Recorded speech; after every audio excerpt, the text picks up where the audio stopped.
Hello students, एक बार फिर से आप सभी का स्वागत है आपके अपने यूट्यूब चैनल पे।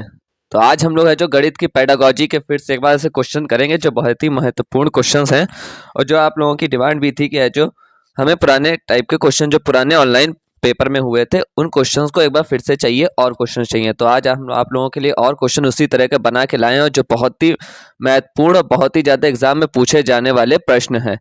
तो वीडियो को बिल्कुल एंड तक देखिएगा जिससे आप लोगों को अच्छे से समझ में भी आए कि किस तरह से हम समझा रहे हैं और किस तरह के क्वेश्चंस हैं। बहुत ही अच्छे क्वेश्चन हैं, हर एक पैटर्न पे आप लोगों के लिए क्वेश्चन बनाए हैं। जिस तरह के क्वेश्चन अब एग्जाम में पूछे जा रहे हैं इस वक्त, तो अच्छे से पढ़िएगा और बिल्कुल अच्छे से समझिएगा। आप कमेंट बॉक्स में कमेंट करके जरूर बताइएगा किस तरह के आप लोगों को क्वेश्चंस लगे और किस तरह के क्वेश्चन और आप लोगों को अच्छे से चाहिए। तो चलिए आज का सेशन हम स्टार्ट करते हैं और अपने पहले क्वेश्चन की तरफ बढ़ते हैं। तो जैसे कि हमारा पहला क्वेश्चन है, तो आप लोग देख सकते हैं कि हमारा पहला क्वेश्चन क्या लिखा है कि रहनुमा।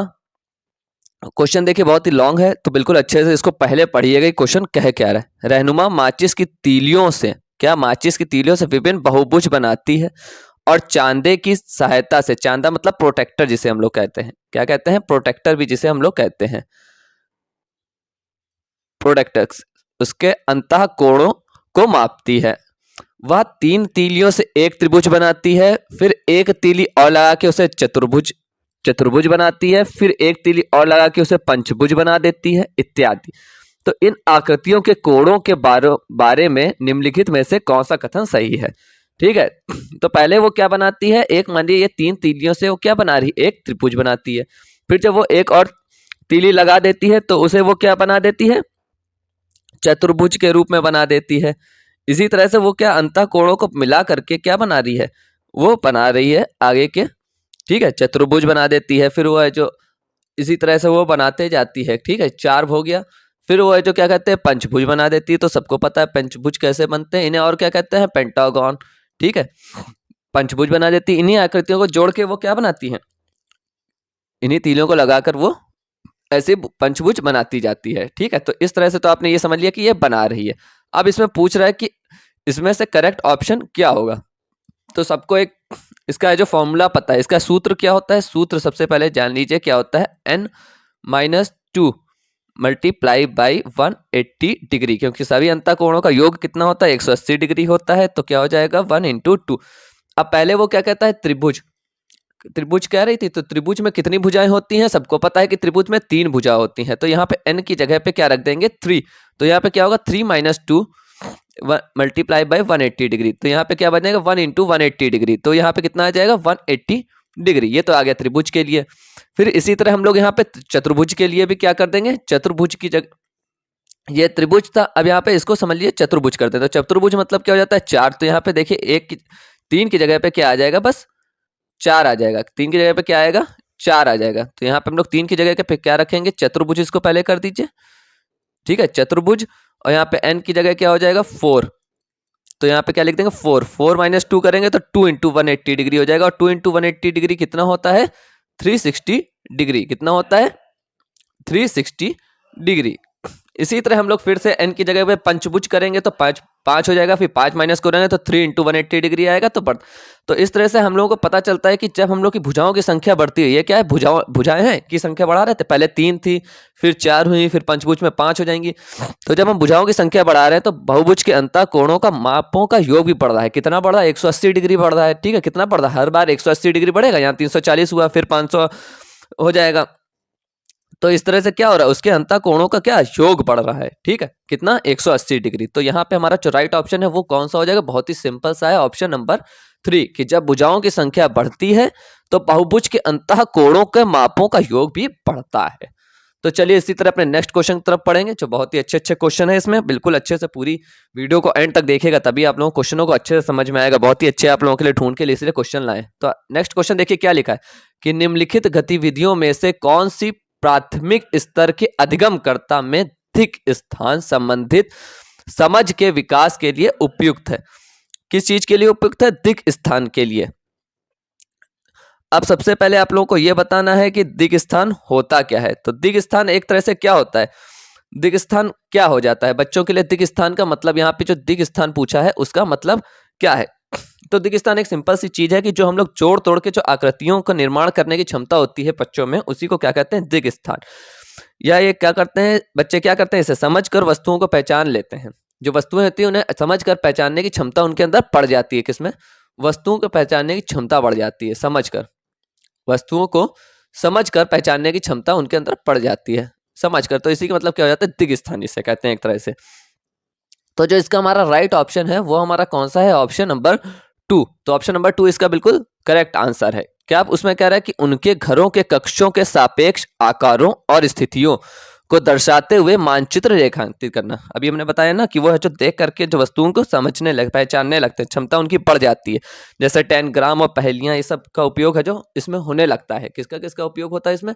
10 ग्राम होता है और पहेलियां होती हैं, इन सब का इसमें उपयोग होने लगता है। तभी बच्चे क्या समझाया जाता है, इनके जरिए इन लोगों को समझाना पड़ता है कि पहचानने सिखाया जाता है। ठीक है, ये सब इसकी गतिविधियां होती हैं, किसको? दिग स्थान को समझाने की। तो चलिए अपने नेक्स्ट क्वेश्चन की तरफ बढ़ते हैं, जो कि हमारा क्वेश्चन नंबर 3। अब क्वेश्चन नंबर 3 देखिए क्या कर रहा है कि एनसीईआरटी के अनुसार कक्षा 3 के विद्यार्थियों के लिए कौन से अधिगम प्रतिफल अपेक्षित नहीं है? यहाँ पे क्या है? अधिगम प्रतिफल अपेक्षित नहीं है, इसे जरूर देखिएगा क्या लिखा है। तो अधिगम पहले ये बताइए कि अधिगम प्रतिफल होता क्या है? अधिगम मतलब तो एक तरह से सीखना ही होता है, सबकी पता है। मगर ये एक तरह का ऐसा कथन है जो ज्ञान या कौशल की व्याख्या करते हैं, जो छात्रों के पास कई एक पाठ्यक्रम के अंत में होना ही चाहिए उनके पास, जो छात्रों को यह समझने में सहायता करते हैं कि वो ज्ञान और क्षमताएं उनके लिए सहायक होंगी। क्या अधिगम का मतलब ही होता है सीखना? ठीक है, तो इसी से जो रिलेटेड क्या हो गया, ज्ञान और क्षमताएं उनके लिए सहायक होंगी। कक्षा 3 के विद्यार्थी हैं तो इससे ज़्यादा तो अभी समझेंगे नहीं। ठीक है, तो उनके लिए क्या बताया जाता है कि जो ज्ञान वो सिखाएंगे हम लोग, उनके जो उनकी क्षमता बढ़ाएंगे, वो सब उनके लिए क्या है? सहायक होंगी। तो ये इसी का मतलब होता है अधिगम प्रतिफल का ये मतलब हो जाता है। तो इसका जो हमारा राइट ऑप्शन है वो हमारा कौन सा है? ऑप्शन नंबर 3 कि 1/3 और प्लस 1/4 को वो हल करें। ये क्या नहीं आता है? अधिगम प्रतिफल अपेक्षित नहीं है इसके लिए। तो चलिए अपने नेक्स्ट क्वेश्चन की तरफ बढ़ते हैं, जो कि है हमारा क्वेश्चन नंबर 4। अब क्वेश्चन नंबर 4 देखिए, बहुत ही अच्छे से पढ़िएगा, काफी लेंदी क्वेश्चन है और इसको आप लोगों को समझना पड़ेगा अच्छे से।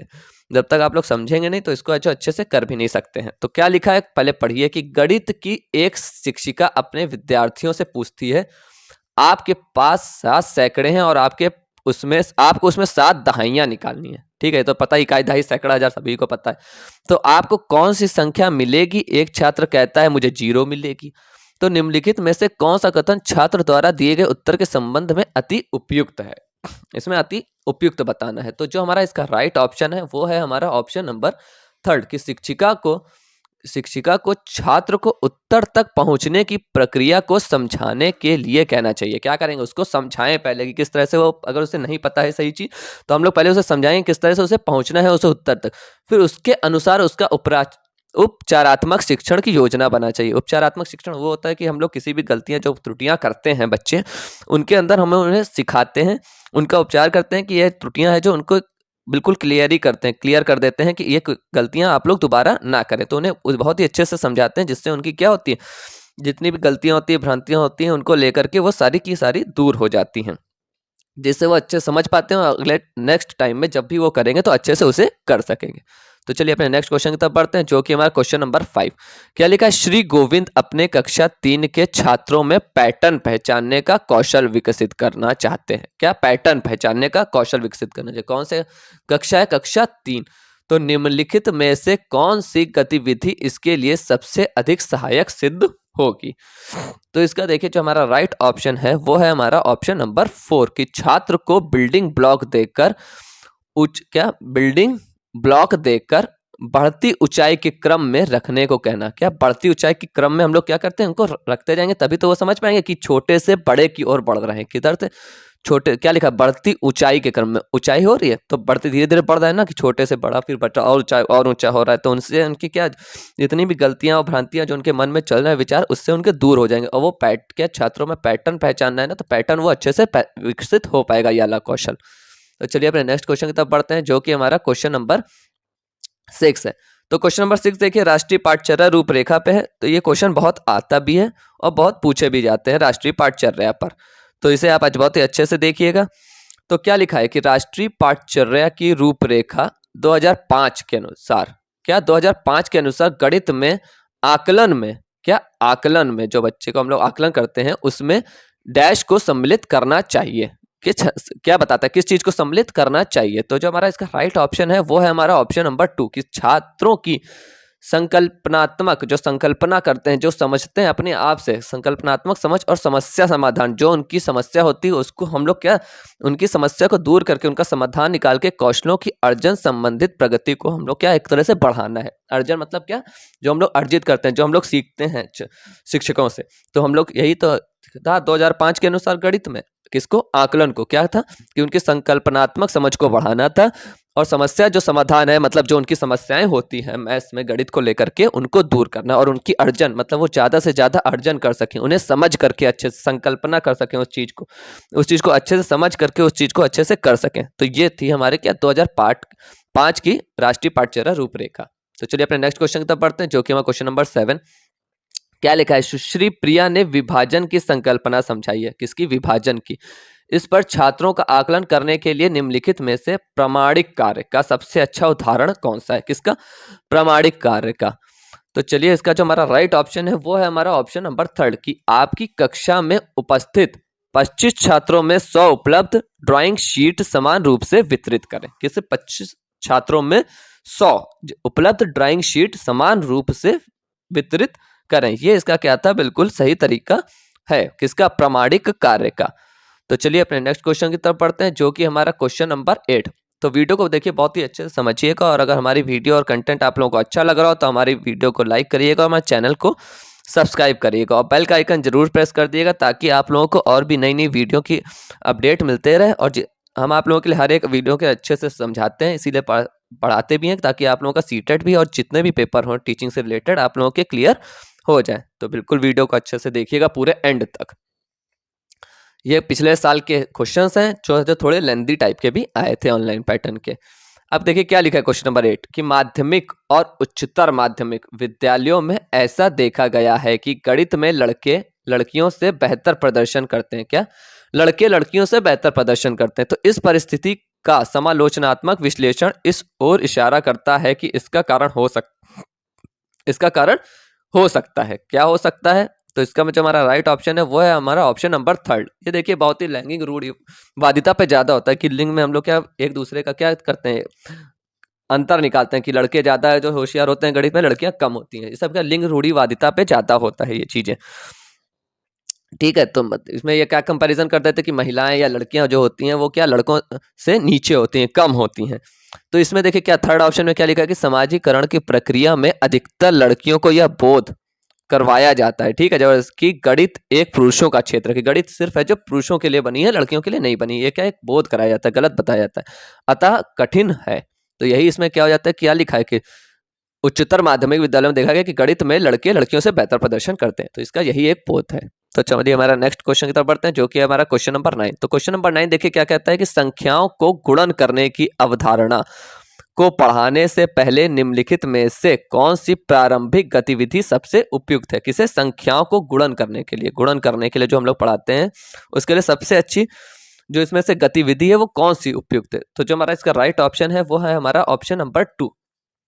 ऑप्शन नंबर 2 देखिए क्या कह रहा है कि छात्रों से उनकी कक्षा में कुल गुब्बारों की संख्या ज्ञात करने के लिए कहना, कि जितने भी गुब्बारे दिए गए हैं उनको उसमें क्या संख्या पहले ज्ञात करें, फिर उनमें से प्रत्येक छात्र 5 गुब्बारे लाता है। फिर क्या उसमें से प्रत्येक छात्र जो होता है उसमें से 5 गुब्बारे लाता है। तो ये सबसे अच्छा क्या है, गुणन करने का अवधारणा है। गुणन एक तरह से ये भी तो है, गुणन को हम लोग एक तरह से ये भी तो कह सकते हैं जोड़ना, हम लोग जोड़ते भी हैं, वही वो भी तो एक तरह का गुणन ही होता है।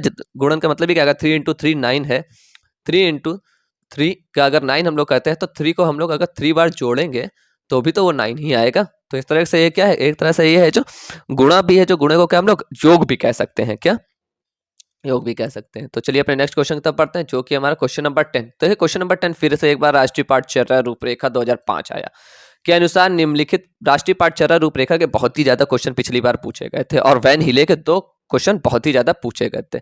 निम्नलिखित में से कौन सा प्राथमिक स्तर पर गणित की पाठ्य पुस्तक की एक वांछनीय विशेषता को निरूपित करता है। और ये क्वेश्चन बहुत ही ज्यादा रिपीट भी होते हैं, ये रिपीटेड क्वेश्चन है, काफी बार रिपीट होते हैं ये एग्जाम में, बार बार वही चीजें पूछे जाते हैं। तो इन क्वेश्चनों को तो बहुत ही अच्छे से समझिएगा।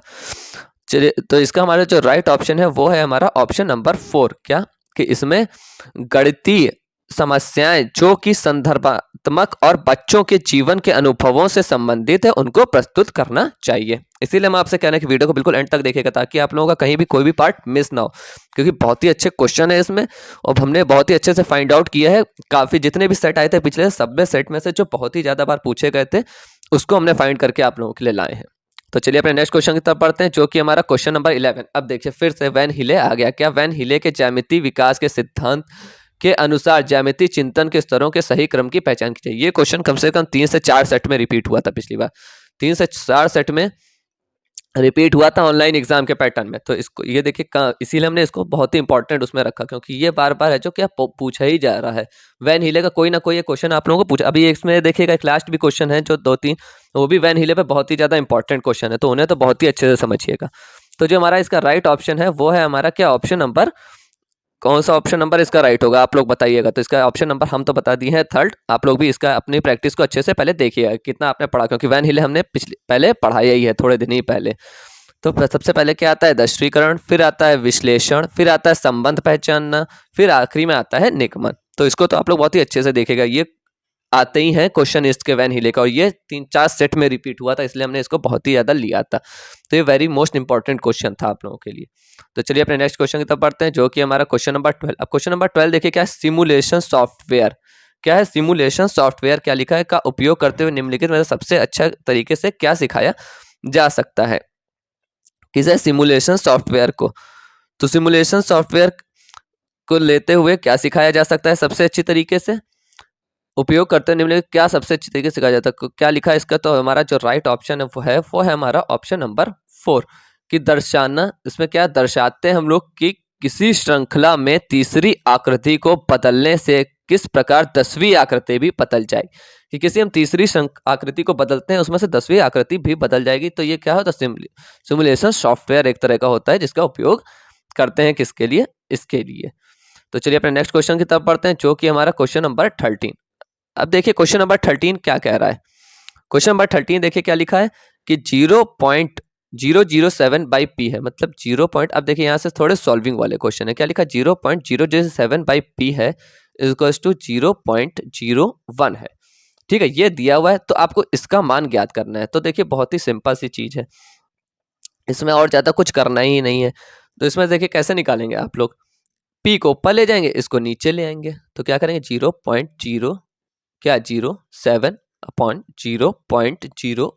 ठीक, ऊपर क्या कर देंगे पी कर देंगे, क्या कर देंगे पी कर देंगे। तो हमें इसमें बताना है कि इसका जो हमारा राइट ऑप्शन है वो कौन सा है। तो देखिए इसका राइट ऑप्शन बहुत ही सिंपल सा है, क्या है, अगर इसको आगे इसका हमारा राइट ऑप्शन है वो है हमारा 0.7, मतलब कौन सा है, ऑप्शन नंबर 3 इसका क्या है हमारा राइट ऑप्शन है। बहुत ही सिंपल सा डिवीजन है, इसमें कुछ करना ही नहीं है आपको। ठीक है, तो इसमें से क्या हो जाएगा 0.7। अब देखिए इसमें क्या है, देखिए ऊपर कितने हैं नीचे कितने हैं। ये ऊपर देखिए क्या है 3 नंबर के पहले डेसिमल लगा हुआ है और नीचे क्या है 2 नंबर के पहले डेसिमल लगा। अब जब हम लोग डेसिमल हटाएंगे तो एक नंबर क्या बढ़ाएंगे, जब यहाँ पे एक जीरो हम लोग बढ़ा सकते हैं क्योंकि जीरो को हम लोग कहीं भी बढ़ा सकते हैं आगे भी। तो क्या हो जाएगा, ऊपर पॉइंट हटाएंगे तो नीचे इधर क्या बना 007 बचा और नीचे क्या हो गया 010। ठीक है, ये हो गया। तो इसका मतलब देखिए सिंपल से क्या 7/10 हो गया, यही तो हुआ। अब 10 से हम लोग क्या करेंगे 7 को भाग देंगे, तो 10 से 7 तो जाएगा नहीं, एक डेसिमल लगाएंगे, जीरो पढ़ाएंगे, 10 7 70। तो ये इसका क्या होगा, सिंपल सा आंसर हो गया। तो इसी का आंसर क्या हो गया 0.7 थर्ड वाला। इस तरह के क्वेश्चन भी पिछली बार आए थे। तो बच्चे इसमें क्या करते हैं डेसिमल में थोड़ा कंफ्यूज हो जाते हैं, तो डेसिमल में कंफ्यूज होना ही नहीं है। तो चलिए अपने नेक्स्ट क्वेश्चन की तरफ पढ़ते हैं जो कि हमारा क्वेश्चन नंबर 14। आप देखिए ये आए थे पिछली बार, पैटर्न पे आ गया था। पैटर्न का अवलोकन कीजिए और खाली स्थानों में भरने के लिए दिए गए विकल्पों में से उपयुक्त संख्या को चुनिए। क्या करना है, उपयुक्त संख्या को आपको चुनना है। कहाँ पे, ये जो ब्लॉक दिए रखे हैं, ठीक है, ये तो 2 ब्लॉक हैं, इनमें आपको उपयुक्त संख्या को चुनना है, इनमें से 4 संख्याओं में से। तो देखिए क्या लिखा है 1 + 2 + 3 + 4, इनको ऐड करिए 4 3 7 7 2 9 1 10, तो ये 10 आ गया। फिर क्या लिखा 2 + 3 3 + 4 4 + 5, तो इनको जोड़िए 3 + तो 5 5 4 9 9 5 14। तो मतलब हम लोग क्या कर रहे हैं, इधर की संख्याओं को जोड़ रहे हैं, तो वहीं पे इधर क्या आंसर आ रहा है। इस तरह से आंसर चला। फिर यहाँ पे देखिए क्या है 4 + 5, ठीक है। तो आप एक चीज देखिए, इसमें से आपको ये भी तो बताना है, देखिए यहाँ पे 2 कॉलम खाली है, कितने हैं यहाँ पे देखिए 2 कॉलम खाली हैं, इनमें दोनों में आप लोगों को क्या भरना है बिल्कुल सही, वो भी इन्हीं तीनों को दे करके। ठीक है, तो देखिए किस तरह से चल रहा है। यहाँ देखिए यहाँ पे 1 है, यहाँ 2 3 4, ठीक। या तो आप इधर से भी देख सकते हैं, ये 1 फिर 2 फिर 3 फिर 4 एक लाइन से। फिर देखिए सेकंड आ गया मैं 2 से स्टार्ट, 2 3 4 5, फिर यहाँ पे देखिए 3 से स्टार्ट हो गया, फिर यहाँ पे देखिए 4 से स्टार्ट हो गया। तो एक एक नंबर बस बढ़ रहा है। तो देखिए बहुत ही सिंपल सी चीज़ है। तो देखिए इसमें क्या हो जाएगा, यहाँ पे 3 है, फिर 4, तो 3 4 के बाद यहाँ पे क्या आएगा 5 और यहाँ पे 6। अब इनको जोड़िए, 4 3 7 7 5 12 12 6 18, तो यहाँ पे क्या आ जाएगा 18। तो बहुत ही सिंपल। अब इनके इनके बीच में भी आप देख सकते हैं 10 और 14 के बीच में 4, 14 और 18 के बीच में 4, सबके बीच में 4 4 का अंतर है, 4 4। तो ये भी चीज़ें बहुत ये ट्रिक होती है, एक तरह से ये ट्रिक्स क्वेश्चन है। ठीक है, एक हमें कमेंट आया था ना कि ट्रिक बताई, तो ये देखिए ट्रिक होती है। इस तरह के क्वेश्चनों में ट्रिक बताया, और जहाँ पे हमें डिटेल में समझाना होता है बच्चों को, तो वहाँ पे डिटेल में समझाते हैं। तो इसका जो हमारा राइट ऑप्शन है वो कौन सा आ जाएगा, 5 और 18। तो 5 और 18 कौन सा है, ऑप्शन नंबर 3 हमारा है। तो इसका जो हमारा राइट ऑप्शन है वो क्या है, ऑप्शन नंबर 3। आप लोग कमेंट बॉक्स में जरूर करके बताइएगा कि आप लोगों को हमारे समझाने का तरीका समझ में आ रहा है। अगर नहीं आ रहा है तो हम उसको है जो फिर से आप लोगों के लिए समझाएंगे, अगर नहीं आप लोगों को समझ में आ रहा है। ठीक है, तो हम और भी अच्छे तरीके से समझाएंगे। अगर आप लोगों को समझ में आ ही रहा है तो आप तब भी कमेंट करके बता दिएगा, ताकि हम ये समझ सकें कि हाँ मेरा समझाया हुआ आप लोगों को समझ में आ रहा है। अब देखिए यहाँ इस क्वेश्चन को देखिएगा, कितना इंपॉर्टेंट क्वेश्चन है। ठीक है, क्वेश्चन बहुत ही सिंपल सा है मगर इतना इंपॉर्टेंट होता है कि समझना पड़ता है। क्या लिखा, एक ट्रेन टिकट काउंटर पर कुछ व्यक्ति लाइन में खड़े हैं। अमीना का स्थान दोनों ओर से 14वां है, मतलब जिधर से भी देखेंगे बाएं से दाएं, दोनों ओर मतलब बाएं और दायां होता है, जाहिर सी बात है। तो उस लाइन में कुल कितने व्यक्ति खड़े, तो इसका देखिए सिंपल सा एक सूत्र होता है, एक तरह का सूत्र मान लीजिए। जब ऐसा क्वेश्चन आता है, क्या बाएं ओर से जितने भी व्यक्ति हो, ठीक है, बाएं ओर से व्यक्ति, ठीक है, बाएं ओर से अगर हम पूरे व्यक्ति को जोड़ेंगे तब भी कितना आएगा 14, क्योंकि यहाँ पे क्या दे रखा है, 14वां स्थान दे रखा है। तो 14 बाएं ओर से व्यक्ति किसके, अमीना के, ध्यान रखिएगा अमीना के कहा गया है। अमीना का स्थान दोनों ओर से लिखा है ना, यहाँ पे देखिए लिखा है ना दोनों ओर से 14वां है। तो बाईं ओर से जो व्यक्ति हैं प्लस दाईं ओर से, ठीक है, दोनों तरफ से, और उसमें से माइनस कर देंगे 1 सिर्फ, क्योंकि अमीना सिर्फ एक है दोनों तरफ से। ठीक है, तो अमीना को क्या कहा था 1 माइनस कर दिया।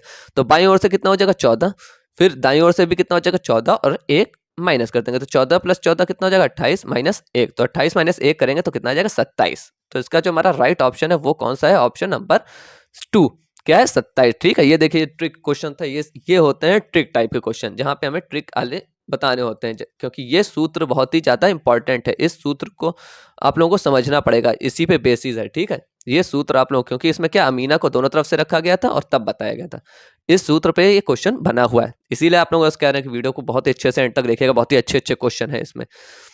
तो चलिए हमारा जो नेक्स्ट क्वेश्चन है, इसमें फिर से एक त्रिभुजाकार पिरामिड आया है। क्या भुजाकार पिरामिड के नेट में कितने त्रिभुजाकार फलक होते हैं, तो कितने त्रिभुजाकार फलक होते हैं त्रिभुजाकार पिरामिड में, 4 होते हैं। कितने होते हैं, 4 होते हैं। तो जो हमारा इसका राइट ऑप्शन है वो है ऑप्शन नंबर 1। तो चलिए अपने नेक्स्ट क्वेश्चन की तरफ बढ़ते हैं, जो कि हमारा क्वेश्चन नंबर 17। अब क्वेश्चन नंबर 17 देखिए क्या कह रहा है, अक्षर एच में, क्या लिखा, अक्षर एच में सममित रेखाएं कितनी होती हैं। क्या अक्षर एच में सममित रेखाओं की संख्या क्या है, 0 है, 1 है, 2 है या 4 है। तो कितनी होती हैं एच में, एच में जाहिर सी बात है 2 ही होती हैं। कितनी होती हैं, एच में 2 होती हैं। तो जो हमारा इसका राइट ऑप्शन है वो हमारा कौन सा है, ऑप्शन नंबर 3 है। कितनी होती हैं सममित रेखाएं, 2 होती हैं एक एच में। ठीक है, एक ऊपर से काटती हुई जाती, एक इधर से काटती जाती है। तो कितनी हो गई हमारी सममित रेखाएं, सिर्फ और सिर्फ 2 हो गई। तो चलिए अपने नेक्स्ट क्वेश्चन की तरफ बढ़ते हैं, जो कि हमारा क्वेश्चन नंबर 18। तो क्वेश्चन नंबर 18 देखिए क्या कह रहा है, जो देखिए इन तरह क्वेश्चनों को पहले समझिए क्या लिखा है, कि सोनम की पानी की बोतल में 1 लीटर पानी आता है। कितना आता है, 1 लीटर पानी आता है। और यहाँ पे देखिए क्या दे गया, आंसर देखिए किसमें है, मिलीलीटर में, और यहाँ पे क्या कह रहा है 1 लीटर पानी में। तो सबसे पहले सिंपल सी चीज कर लीजिए, 1 लीटर में कितने मिलीलीटर होते हैं, 1000 मिलीलीटर होते हैं। ठीक है, ये चीज तो आप सबसे पहले करें, क्योंकि आंसर मिलीलीटर में दे रखा है और वो क्या कह रहा है कि सिर्फ एक है जो क्या लीटर है। तो सबसे पहले तो आपको इसी चेंज कर लेना कि 1 लीटर में कितने मिलीलीटर होते हैं। तो 1 लीटर में कितने मिलीलीटर होते हैं, 1000 मिलीलीटर होते हैं।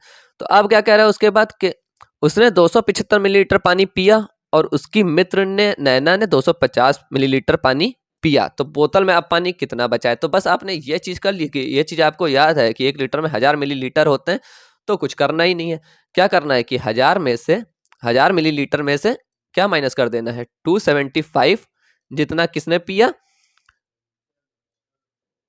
उसने मतलब सोनम ने पिया 275 और प्लस 250 किसने पिया है, उसकी मित्र ने। दोनों ने पी लिया, उसमें से क्या है जो तो कितने 1 लीटर, और 1 लीटर में कितने मिलीलीटर 1000। अब इनको ऐड कर दीजिए तो कितना हो जाएगा 0 0 नहीं, ऐड बिल्कुल सही से करिएगा, ठीक है। 7 7 5 12 1 525 कितना हो गया 525। अब 1000 में से 525 हम लोग क्या करते हैं घटा देंगे। आप लोग जो अच्छे से करिएगा, जल्दीबाजी में नहीं कि हम डायरेक्ट कर लेंगे, ठीक है। 10 में से 5 गया 5, ये क्या करेगा इसको कैरी, ये इसको ये इसको, तो 10 में से 5 गया 5, फिर ये क्या हो जाता है 9, फिर ये 9 और ये 0, तो 9 में से 2 गया 7, 9 में से 5 गया 4, तो हमारा कितना बचा 475 लीटर। तो हमारा इसका जो राइट ऑप्शन है वो है कौन सा, ऑप्शन नंबर 2 कि 475 मिलीलीटर क्या हुआ बचा बोतल में अब पानी, ठीक है। इस तरह से सिंपल क्वेश्चन है ये। तो चलिए अपने नेक्स्ट क्वेश्चन की तरफ पढ़ते हैं। ये देखिए क्वेश्चन, ये भी बहुत इंपॉर्टेंट क्वेश्चन है। फिर हमने आपको बार बार बताया ना कि ये जो ज्यामितीय प्रक्रियाएं पे बहुत क्वेश्चन पूछे जाते हैं, तो बहुत ही ज्यादा क्वेश्चन आए थे पिछली बार जो रिपीटेड क्वेश्चन थे। क्या लिखा है, निम्नलिखित में से कौन सी ज्यामिति की महत्वपूर्ण प्रक्रियाएं हैं, दृश्यीकरण, पक्षांतरण या रूपांतरण। तो जो हमारा इसका राइट ऑप्शन है वो है हमारा ऑप्शन नंबर 1 कि ए और सी दोनों की, दृश्यीकरण और रूपांतरण, ये दोनों क्या है ज्यामिति की महत्वपूर्ण प्रक्रियाएं हैं। तो चलिए अपने नेक्स्ट क्वेश्चन और लास्ट क्वेश्चन की तरफ पढ़ते हैं, जो कि हमारा क्वेश्चन नंबर 20। ये देखिए ये कितना इंपॉर्टेंट क्वेश्चन है, क्योंकि इसमें क्या फिर से एक बार वैन हिलेगा, थोड़ा नया पैटर्न पे, न्यू पैटर्न है, ये कुछ नया क्वेश्चन है जिसमें इसने क्या पूछ लिया है। इसको पहले अच्छे से देखिए कि क्या लिखा है क्वेश्चन में, और फिर देखिए क्या पूछ रहा है। क्या लिखा है, निम्नलिखित में से कौन सा वैन हिले द्वारा दिए गए ज्यामितीय विवेचन के स्तरों की विशेषता का लक्षण नहीं है। क्या पूछिए, लक्षण नहीं है, ठीक है। तो इसमें देखिएगा बहुत ही अच्छा क्वेश्चन है, बहुत ही अच्छा क्वेश्चन बनाया गया है। तो इसको क्या है, इसका जो हमारा राइट ऑप्शन है वो है हमारा ऑप्शन नंबर 4, आयु आश्रित क्या इसका लक्षण नहीं है। अनुभव आश्रित तो है ही, क्योंकि अनुभव इसको होना बहुत जरूरी है, ठीक है। अनुभव पर निर्भर तो रहेगा ही, ठीक है। और इसमें विकासात्मक विकास तो उसका होता ही रहता है, जितने वो स्तर बढ़ता रहता है। अनुक्रमिक भी वो इसी तरह से होता रहता है कि जैसे जैसे उसका अधिकांश विकास होता रहेगा सिद्धांतों के साथ, उसी तरह से उसका क्या अनुक्रमिक भी आगे बढ़ता रहता है। स्तरों के माध्यम से जितने स्तर उसके बढ़ते रहेंगे उसका अनुक्रमिक भी बढ़ता रहे। बस आयु आश्रित नहीं होता कि आयु पे ही आश्रित उसको रहना है, कितने आयु में उसको सीखना है, ये इसमें नहीं होता है। तो ये आज के थे हमारे टॉप 20 क्वेश्चन, बहुत ही अच्छे क्वेश्चन थे, बहुत ही ज्यादा पूछे गए थे। तो आप कमेंट बॉक्स में कमेंट करके जरूर बताइएगा आपको आज का सेशन कैसे लगा। तो अगर हमारी वीडियो अच्छी लग रही है, कंटेंट अच्छा लग रहा है, तो हमारी वीडियो को लाइक करिएगा, हमारे चैनल को सब्सक्राइब करिएगा, शेयर करिएगा ढेर सारा, और बेल का आइकन जरूर प्रेस करिएगा। तो आज के लिए इतना ही, कल हम लोग फिर एक बार नई वीडियो के साथ आप लोगों से जुड़ेंगे। तब तक आप लोग अच्छे से प्रैक्टिस करते रहिए हमारे मैथ्स के क्वेश्चंस के, ठीक है। और वीडियो को बिल्कुल एंड तक देखिएगा अच्छे से। तो आज के लिए इतना ही, थैंक यू सो मच।